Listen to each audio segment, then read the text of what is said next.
بسم اللہ الرحمن الرحیم۔ السلام علیکم۔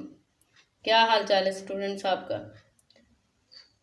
جی آج ہم پی ایس ٹی کا دوسرا لیکچر سٹارٹ کریں گے۔ کل ہم نے بھٹو کا دور حکومت سٹارٹ کیا تھا، آج ہم اسی کو آگے بڑھائیں گے۔ اس کے دور میں ہونے والی باقی کی جو ہیں اصلاحات اس کو ہم نے دیکھنا ہے۔ آج ہمارا پہلا ٹاپک ہے لیبر اصلاحات۔ تو بھٹو نے اس حوالے سے کیا کیا خدمات سر انجام دی ہیں وہ ہم دیکھیں گے۔ بھٹو حکومت نے 10 فروری 1972 کو نئی لیبر پالیسی کا اعلان کیا۔ اس پالیسی کے اہم نکات درج ذیل ہیں۔ ہر کارخانے میں انتظامی معاملات کو چلانے والی کمیٹی میں مزدوروں کے نمائندے بھی شامل کیے جائیں گے جو کل تعداد کا 20% تھے۔ مزدوروں کو اختیار مل گیا کہ وہ کارخانے کے حسابات اور سٹوروں کی جانچ پڑتال اپنے نمائندوں کے ذریعے کر سکیں۔ مزدوروں کو ہر سال ایک تنخواہ کے برابر بونس دینے کا اعلان کیا گیا۔ پیداوار میں اضافے کی صورت میں مزید خصوصی بونس دینے کا اعلان بھی کیا گیا۔ کارخانوں میں کام کرنے والے مزدوروں کے اوقات کار کو نئی شکل دی گئی۔ ان سے ایک ہفتہ میں 54 گھنٹوں کی بجائے 48 گھنٹے کام لینے کی پابندی عائد کی گئی۔ اگر وہ اپنی مرضی سے اوور ٹائم کریں تو ان کو زائد معاوضہ دینے کی شرط عائد کی گئی۔ یعنی انہوں نے مزدوروں کے کارخانوں میں کام کرنے والے مزدوروں کے لیے آسانی کے لیے 54 گھنٹوں کی بجائے 48 گھنٹے کام لینے کی شرط رکھی۔ ایک تنخواہ کے برابر 1 سال بعد انہیں بونس بھی مزدوروں کو دینے کا اعلان کیا۔ ہر مزدور کو بڑھاپے میں پینشن، بیمہ اور گریجویٹی دے کے حقوق حاصل ہوں گے۔ سماجی تحفظ کی اسکیم کے تحت طبی امداد کی سہولتوں کے لیے مزدوروں کی تنخواہ سے کٹوتی نہیں کی جائے گی، یہ مالکان کے ذمہ ہوگی۔ یعنی انہوں نے ایک اور اعلان مزدوروں کی بہتری کے لیے کیا کہ ان کو بڑھاپے میں جب وہ کام کرنے کے قابل نہ رہیں انہیں پینشن اور بیمہ کے حقوق حاصل ہوں گے، اور طبی امداد کے لیے بھی مالکان کی ذمہ داری پہ ان کو پیسے دیے جائیں گے، نہ کہ وہ خود اپنے خرچے سے اپنا علاج کروائیں گے۔ ہر مزدور کو رہائشی مکان، تعلیم کی سہولتیں مہیا کی جائیں گی۔ ہر کارکن کا طبی معائنہ لازمی ہوگا۔ کم از کم ایک بچے کی کارخانے کی طرف سے میٹرک تک تعلیم کا انتظام ہوگا۔ اس طرح غریب طبقے کے لوگوں کو اور ان کے بچوں کو تعلیم حاصل کرنے کا موقع مل سکے گا۔ اس سے آگے انہوں نے ٹریڈ یونینز کے ذریعے مزدوروں کے جھگڑے نمٹانے کے لیے صنعتی روابط کمیشن قائم کیا گیا۔ اس سلسلہ میں جونیئر عدالتیں قائم کی گئیں۔ اس طرح مزدور کو خود اپنا مقدمہ لیبر عدالت میں لے جانے کا حق مل گیا۔ یعنی انہیں اپنے تمام جھگڑوں اور مقدمات کی صورت میں ایک ایسی عدالت مل گئی، چھوٹی عدالت ان کو بنا دی گئی جہاں پہ وہ اپنے روزمرہ کے معاملات جو ہیں وہ حل کر سکتے تھے، اپنے مسائل جو ہیں ان کا سد باب کر سکتے تھے۔ شاپ اسٹاربرڈ کا ایک عہدہ تخلیق کیا گیا جس سے باعث مل مالکان اور مزدوروں کے درمیان پیدا ہونے والے مسائل کو حل کرنے میں آسانی ہو گئی۔ یعنی انہوں نے یہ ایک عہدہ تخلیق کر کے تمام مسائل کا حل نکال دیا جو مالکان اور مزدوروں کے درمیان کسی بھی صورت میں کشیدگی پیدا ہوتی تھی وہ ختم کی جا سکے۔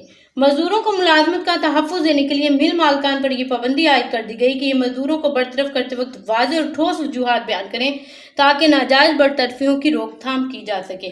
یعنی مزدوروں کو کسی بھی صورت میں بلا وجہ برطرف نہیں کیا جا سکے گا جب تک کہ ٹھوس وجوہات سامنے نہ آ جائیں۔ اگلا پوائنٹ ہے ہمارا زرعی اصلاحات۔ یعنی زراعت میں کون کون سی تبدیلیاں بھٹو حکومت میں آتی ہیں؟ پاکستان کی اکثریت آبادی کا پیشہ زراعت ہے۔ بھٹو حکومت نے کسانوں کو احتسال سے بچانے کے لیے زرعی اصلاحات کا اعلان کیا۔ اس میں کون کون سی زرعی اصلاحات آتی ہیں وہ ہم دیکھتے ہیں۔ زمین کی انفرادی حد ملکیت 150 ایکڑ نہری اور 300 ایکڑ بارانی مقرر کی گئی۔ یعنی جہاں پہ نہری پانی دستیاب تھا وہاں پہ 150 ایکڑ کافی تھے ایک بندے کے لیے، اور انفرادی جو ہے صورتحال بارانی رقبے کی وہ 300 ایکڑ مقرر کر دی جاتی ہے۔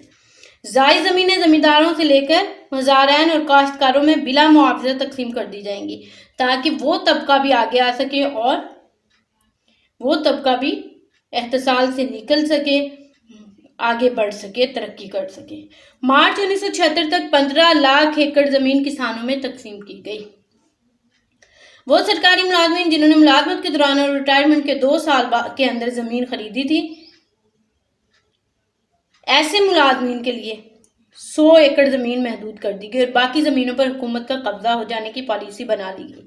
فوجی افسران پر اس شق کا اطلاق نہیں ہوگا، یعنی سوائے فوجیوں کے باقی سب گورنمنٹ ملازمین جو تھے ان کے لیے یہ کہہ دیا گیا کہ وہ 100 ایکڑ زمین جو ہے اس سے زیادہ نہیں بنا سکتے، کیونکہ ان کے پاس پینشن کی سہولت موجود تھی، ان کے پاس ان کی ریٹائرمنٹ کی سہولت موجود تھی، پیسہ موجود تھا، تو دوسرے لوگ اس سے فائدہ اٹھا سکیں، اس لیے ان کو ایک حد تک زمین خریدنے کی اجازت تھی اور باقی پر حکومت نے قبضہ کیا۔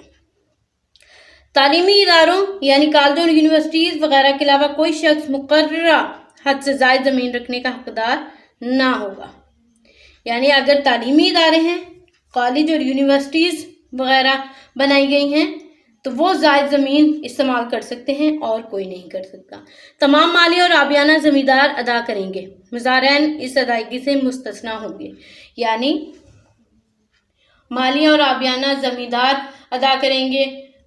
زمیندار جو ہے اپنا جو کاشت کرتے تھے، فصل اٹھاتے تھے، اس لیے جو بھی آبیانہ یا کسی قسم کا بھی جو لگان لیا جائے گا وہ مالکان ادا کریں گے۔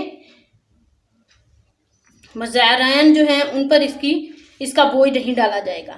کسی بھی شخص کو استبل، مویشی فارمز اور باغات کے نام پر مقررہ حد سے زائد زمین رکھنے کی اجازت نہیں ہوگی۔ تمام شکارگاہیں حکومت نے اپنی ملکیت میں لے لی، البتہ تاریخی نوعیت کی شکارگاہیں مستثنی قرار دی گئیں۔ مالکان کو یک طرفہ طور پر مزارعین کو بے دخل کرنے کے حق سے محروم کر دیا گیا۔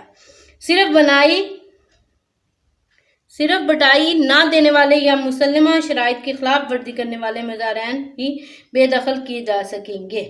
حکومت نے زمین کے چھوٹے چھوٹے قطعات کو اکٹھا کرنے اشتمال اراضی کے نام سے ایک نئی اسکیم بنائی۔ پاکستان میں مشینی کاشت کے لیے تحریک امداد باہمی کی حوصلہ افزائی کی گئی اور باہمی انجمنوں کی مدد کے لیے رقوم مختص کی گئی۔ ٹریکٹر اور دوسری مشینری خریدنے کے لیے کسانوں اور زمینداروں کو آسان اقساط پر قرضے بھی دیے گئے۔ تو یہ تھی بھٹو کے دور میں ہونے والی لیبر اصلاحات اور زرعی اصلاحات۔ اس وجہ سے کسانوں پر خوشحالی آئی، فصلوں پہ خوشحالی آئی اور ہمارے ملک جو ہے وہ ترقی کی راہ پر گامزن ہوا۔ اس طرح بہت ساری جو ہیں تبدیلیاں اس دور میں ہوتی ہیں۔ یہ تھا ہمارا آج کا لیکچر۔ کل ہم انشاءاللہ نیشنلائزیشن کے صنعت، تعلیم، کامرس اور تجارت پر اثرات پڑھیں گے اور اس کے ساتھ بھٹو کے دور حکومت کا سرسری جائزہ دوبارہ سے لیں گے۔